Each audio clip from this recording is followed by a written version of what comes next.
Test કરી શકો છો પાણીનો ટેસ્ટ બી થોડો સ્વીટ આવે. ત્યારબાદ ત્રીજું બટન છે યેલો. આ જ્યારે પ્રેસ કરવામાં આવે ત્યારે રિવર્સ પ્રોસેસ થશે. આ વ્હાઇટ કલરના પાઇપમાંથી પીવાની જગ્યાએ બ્યુટી વોટર આવશે અને એની સામેનો જે પાઇપ છે પાછળનું પાણી નીકળી રહ્યું છે તમે જોઈ શકો છો એ 8 pHનું કેંગન વોટર નીકળી રહ્યું છે. તો આ ફેસ વોશ કરવા માટે વગેરે યુઝ કરવા માટે તમે વાપરી શકો છો. અને લાસ્ટ ઓરેન્જ અને ધ મોસ્ટ ઇમ્પોર્ટન્ટ બટન છે. આ જ્યારે પ્રેસ કરવામાં આવે ત્યારે અલગ પાઇપમાંથી પાણી આવશે. એ છે ઓરેન્જ પાઇપ, જેમાંથી નીકળશે 2.5 pH નું સ્ટ્રોંગ એસિડિક વોટર.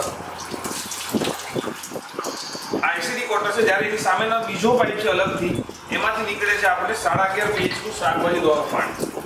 આ પાણી છે એ વાયરસ અને બેક્ટેરિયાને કમ્પ્લીટલી ઝીરો કરી નાખે છે અને એકદમ વધારે ક્લસ્ટર્ડ વાળું પાણી છે. અને 11.5 pH નું પાણી છે જે આ પાઇપમાંથી નીકળે છે એ શાકભાજી ધોવા માટેનું પાણી છે. એ શાકભાજીને 10 મિનિટ આ પાણીમાં જ્યારે ડુબાડીને રાખવામાં આવે ત્યારે લિટરલી જેવા કલરની દવા છાંટેલી હશે એવા કલરનો પાણીનો કલર થઈ જશે. તો તમે પણ તમારા ફેમિલી માટે સારામાં સારું આ મશીન છે તો એને તમારા ઘર માટે લાવો અને તમારા પરિવારને સિક્યોર કરો. આ મારી તમને અપીલ છે. pH का पानी निकल रहा है.